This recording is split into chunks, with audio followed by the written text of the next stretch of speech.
কিমান মেধাসম্পন্ন জ্ঞানশ্ৰী বৰা জ্ঞানশ্ৰীৰ বাদে ৰাইজৰ দলত নাই নেকি যোগ্য প্ৰাৰ্থী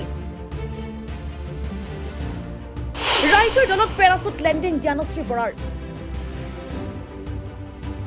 কিন্তু এতিয়া বিপদত জ্ঞানশ্ৰী বৰাক লৈ অসন্তুষ্ট তৃণমূল নেতাকৰ্মী সংগ দিয়া নাই তৃণমূল কৰ্মীয়ে উল্লেখ্য যে মৰিয়নীত ৰাইজৰ দলৰ প্ৰাৰ্থী হিচাপে নিৰ্বাচন খেলিব জ্ঞানশ্ৰীয়ে কিন্তু স্থানীয় ৰাইজৰ মতে জ্ঞানশ্ৰীতকৈ বহু মেধা ব্যক্তি ৰাইজৰ দলতে আছে জানিব পৰা মতে জ্ঞানশ্ৰীয়ে এখন স্থানীয় কলেজৰ পৰা ডিগ্ৰী পাছ কৰি ডিব্ৰুগড় ইউনিভাৰ্চিটিৰ পৰা স্নাতকোত্তৰ ডিগ্ৰী লয় তাৰ বিপৰীতে ৰাইজৰ দলত এনে বহু যুৱক যুৱতী আছে যে জ্ঞানশ্ৰীতকৈ বেছি মেধাসম্পন্ন কলেজৰ চাকৰিয়াৰী ৰাইজৰ দলত যোগদান কৰি চমক সৃষ্টি কৰা জ্ঞানশ্ৰীক লৈ এতিয়া চৌদিশে চৰ্চা কিন্তু তাৰ মাজতে মৰিয়নীৰ স্থানীয় ৰাইজে কিন্তু জ্ঞানশ্ৰী বৰাক লৈ সন্তুষ্ট নহয় বুলি মন্তব্য প্ৰদান কৰিছে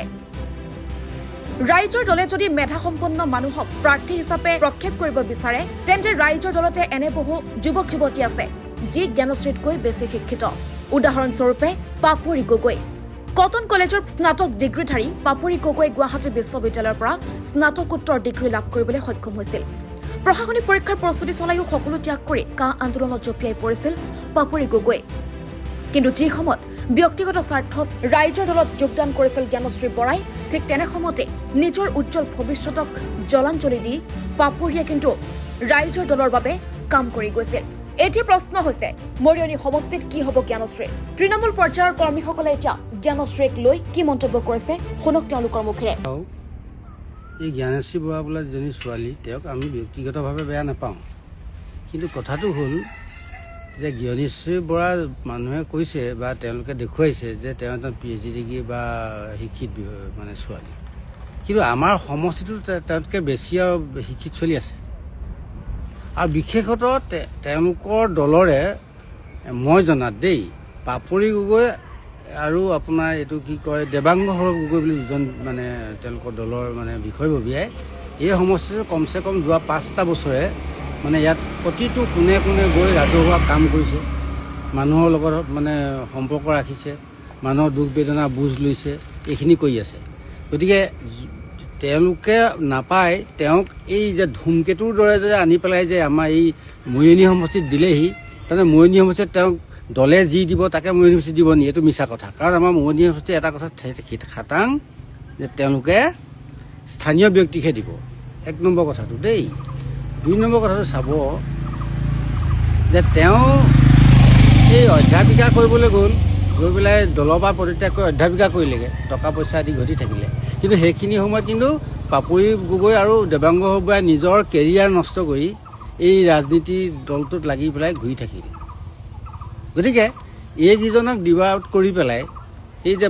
আপোনাৰ এই হেৰি শইকীয়াক দিলে কি বৰা কি কয় আপোনাৰ জ্ঞানশ্ৰী বৰাক দিলে গতিকে এইটোৱে কিন্তু ৰাইজৰ আগত কিন্তু প্ৰভাৱ পৰিব তাৰ দ্বাৰা কি হ'ব ঘটনাটো জ্ঞানশ্ৰীয়ে যিটো ভাবিছে যে মই এনেকৈ আদি আহিলে মই ধৰক পেৰাচুট লেণ্ডিং কৰিলে মই ভোট পাই পেলাই জিকি যাম কিন্তু তেনেকুৱা প্ৰতিনিধিয়ে আমাৰ সমষ্টিটো একো কাম কৰিব নোৱাৰে বুলি আমি ভাবোঁ কেলৈ তেওঁ সমষ্টিটো কোনকেইটা চিনি নাপায় গাঁওকেইখন চিনি নাপায় পঞ্চায়তকেইখন তেওঁ চিনি নাপায় কিন্তু আপুনি দেৱাংগ আৰু আপুনি যে পাপৰি গগৈ তেওঁলোকে কিন্তু কোনে কোনে প্ৰত্যেকটো পঞ্চায়ত প্ৰত্যেকটো ৱাৰ্ড প্ৰত্যেকটো মানে চিনি পায় তেওঁলোক লোকেল কাৰণ কেলৈ আমি জনাত দেৱাংগ গগৈ ঘৰ হ'ল ৰবিগাঁৱত আৰু এই পাপৰি গগৈ বোলাজনী ঘৰ হ'ল আপোনাৰ এইটো কি কয় এই খনামুখত আৰু পাপৰি গগৈ পঢ়ি পাছ কৰিছে কটনৰ পৰা কিন্তু আৰু জ্ঞানশ্ৰীয়ে পাছ কৰিছে কিন্তু আপোনাৰ এই পৰা এইটো কি কয় গোলাঘাটৰ পৰা এইটোৱে পাৰ্থক্য মই আপোনালোকক দেখালোঁ গতিকে আপোনালোকে চাব যে জ্ঞানশ্ৰীতকৈ পাপৰি গগৈ কিন্তু শিক্ষাগত কথা কোনোগুণেই কম হ'ব নোৱাৰে তেনে ক্ষেত্ৰত আমাৰ উপযুক্ত প্ৰাৰ্থী থকাৰ পাছতো ৰাইজৰ দলে এইটো কি সিদ্ধান্ত লৈ পেলাই কেনেকৈ দিলে আৰু কাৰ পৰিচালনাত গৈ পেলাই অখিল গগৈয়ে দিলে সেইটো আমি নাজানো আমি কিন্তু এটা ধাৰণা কৰিব পাৰিছোঁ অখিল গগৈ নাই নিজৰ মৰ্মতালিত দিলে নাই অখিল গগৈ কাৰোবাৰ কোনোবাই হয়তো অখিল গগৈ ব্লেকমেইলিং কৰিছে গতিকে যদি এইটোৱেই হয় তেতিয়া অনাগত সময়ত কিন্তু ইয়াৰ উচিত ফল কিন্তু জ্ঞানশ্ৰীয়ে পাব কাৰণ আমাৰ মৰিয়নী সমষ্টিয়ে লোকেলৰ বাহিৰে আনক কেতিয়াও ভোট নিদিয়ে